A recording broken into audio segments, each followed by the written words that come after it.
This is the presentation of the Mount St. Helens Eruption 1980. This project is done by Sean, Peng Ting, Liang Bing, Zhixuan, and Jonathan. Now, I'll be talking about the background information of the Mount St. Helens eruption. Mount St. Helens is an active stratovolcano located in Skamania County, Washington. Located in Cascade Range, and it is part of the Cascade Volcanic Arc, a segment of Pacific Ring of Fire. The Mount St. Helens is geologically young compared with other major Cascade volcanoes. It has only been formed within the past 40,000 years. This picture below shows Mount St. Helens in 1978. Mount St. Helens is most notorious for its catastrophic eruption on May 18, 1980. Before eruption, Mount St. Helens has a height of 2,950 meters, and after eruption, the height has been reduced to 2,550 meters. This eruption was said to be the most economically destructive volcanic event in the history of the United States. Now, I'll be talking about the primary and secondary effects of the Mount St. Helens eruption. Firstly, the primary effects. 230 square miles of forest were destroyed, more than 200 homes were lost, there was an estimated death toll of 63, and thousands of animals were killed. Now, moving on to the secondary effects. Economically, timber industry suffered. Commercial flight nearly cancelled for 2 weeks. Tourism dipped at first, but increased in long term. Volcanic ashes obstructing river flow caused popular fishing sites to vanish. Floods which killed even more crops and livestock. And socially, people had no homes, no basic necessities. Floods disrupted their transportation routes, and some suffered from emotional stress. Environmentally, ecosystems were disrupted, and water heavily polluted by ashes. However, positively, soil became more fertile.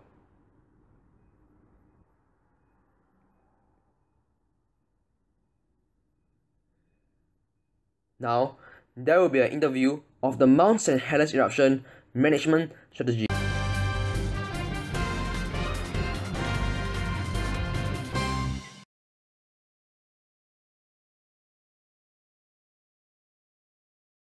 Today we have Mr. Han Peng Ting here to share about his opinions on the management strategies before the Mount St. Helens eruption in the 1980s. Mr. Han Peng Ting, please. So basically, based on what I've researched, these are the management strategies that were implemented before the Mount St. Helens eruption. Firstly, seismographs were used to record and monitor earthquakes. Secondly, tilt meters were used to monitor the size and shape of the mountains. Thirdly, volcanologists set up reflective targets between fissures and placed lasers on the mountain ridge 6 miles away, and these instruments began to record the volcanic tremor, which indicate the movement of a magma. And last but not least, authorities used past eruptions to identify the danger zone around Mount St. Helens so that they could easily evacuate the residences.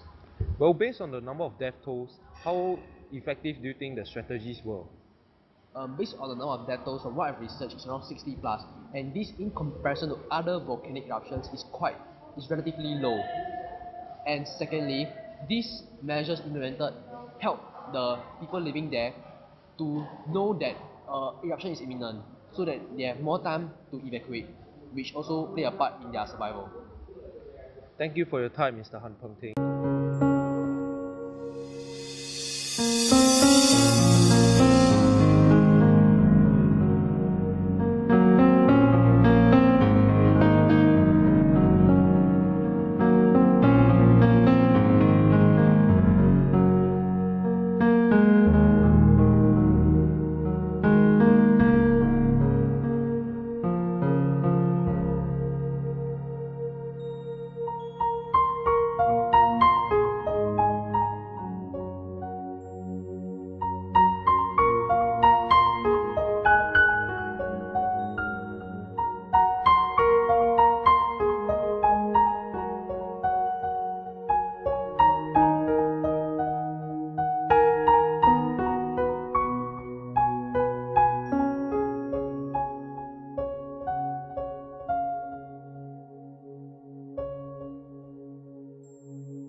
Welcome back to the show. Now we move on to our next and second guest, Mr. Wang Liangping, to share about his opinions on the management strategies taken during the 1980s Mount St. Helens eruptions.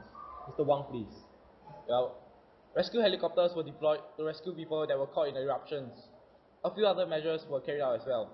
Makeshift shelters were built for people. Medical supplies, including gas masks, were also distributed. How effective do you think these strategies were to tackle the problems caused by the eruptions? These solutions were rather effective.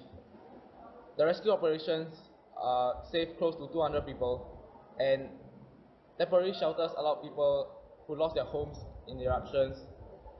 They gave them more time to find a new house. Medical supplies also helped those who had breathing difficulties and other injuries. Gas masks were also distributed to protect people from the poisonous smoke. Thank you for your time, Mr. Wang.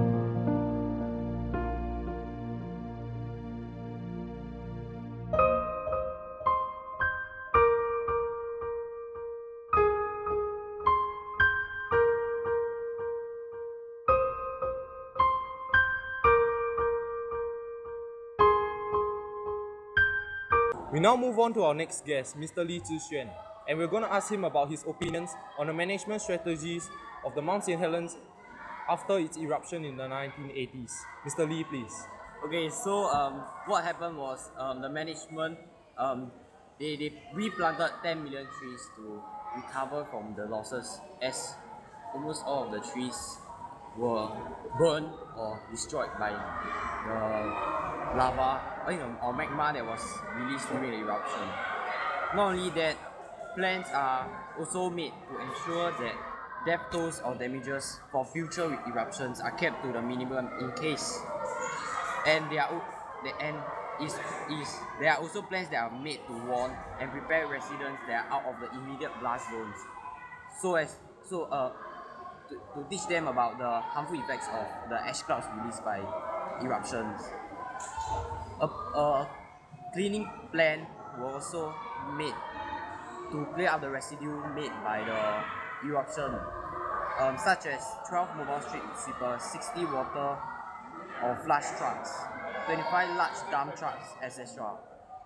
One of the most important things they did was to rebuild the bridges to make it bigger in width, so as this allows evacuation to be faster, and not only that, it does not clog up so easily when the magma flows and solidifies.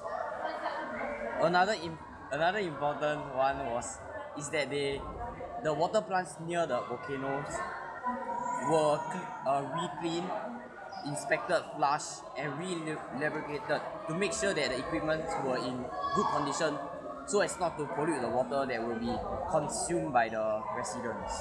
Well, how effective do you think the management strategies were? Okay, I feel it is very effective, as these management strategies are targeted for future volcano eruptions, and they want to reduce the amount of casualties and damages caused by it. Thank you for your time, Mr.